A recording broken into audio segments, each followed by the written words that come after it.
I have to go back many years, decades, back into the past. My background is in nuclear physics. I did my degree in nuclear physics, and I got attracted to this topic when I was in primary school. So I completed the degree, first degree in nuclear physics, but then my PhD took me into a slightly different area, which was environmental radioactivity, radon and its progeny in the air. And this is then the stuff which we breathe.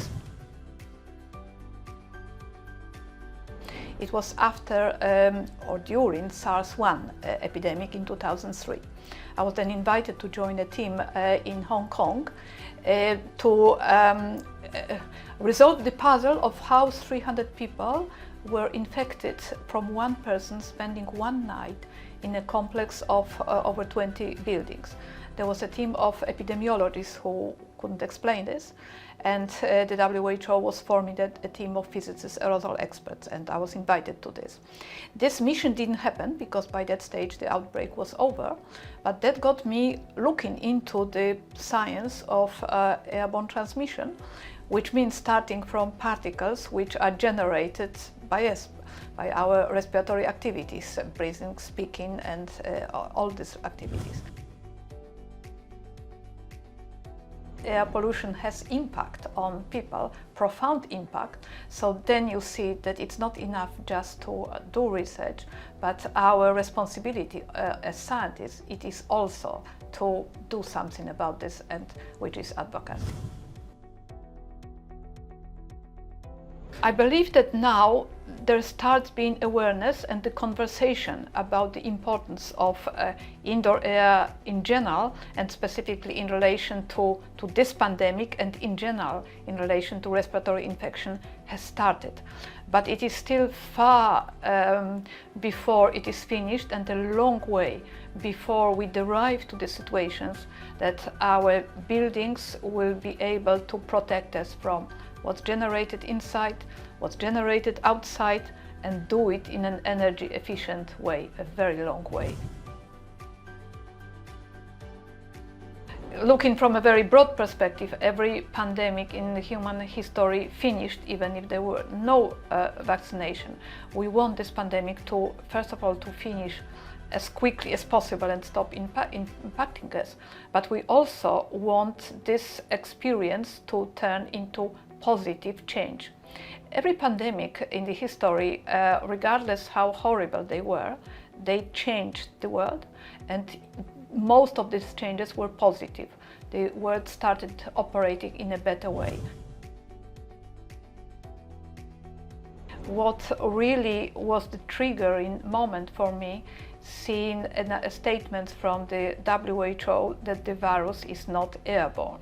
Wrong.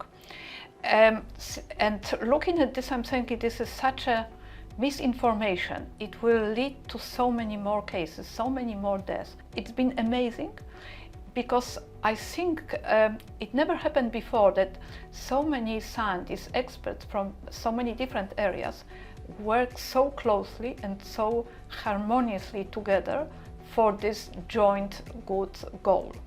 As I said, I've never seen this before. Advice for women, my advice is don't even consider that there are any problems for you being a woman, and if you face any problems, just tell them off. Think what interests you. This is the most interesting. If you do what interests you, you will do well, you will excel, and then you will see where your career, where your life will take you. I don't think that there was one specific person who inspired me. In my scientific journey, in my life, there have been many people who inspired me in many different ways. In scientific ways, in who they are, what they do, what they create, and this is happening basically every day.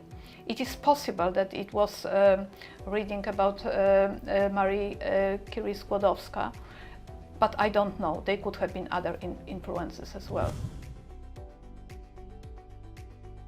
It's not what next, it's a continuation. There's not what was before, what's after. This is a continuum, and there's still a lot of amazing science to do. I must say, however, that while air pollution, atmospheric science in terms of air pollution has been something which was really driving my interest for a long time, since I established the International Laboratory for Air Quality and Health here.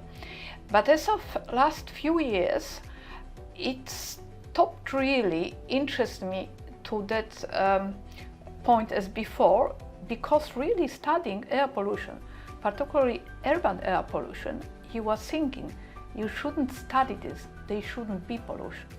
They shouldn't be pollution because we should have already start changing to clean energies, and they shouldn't be pollution.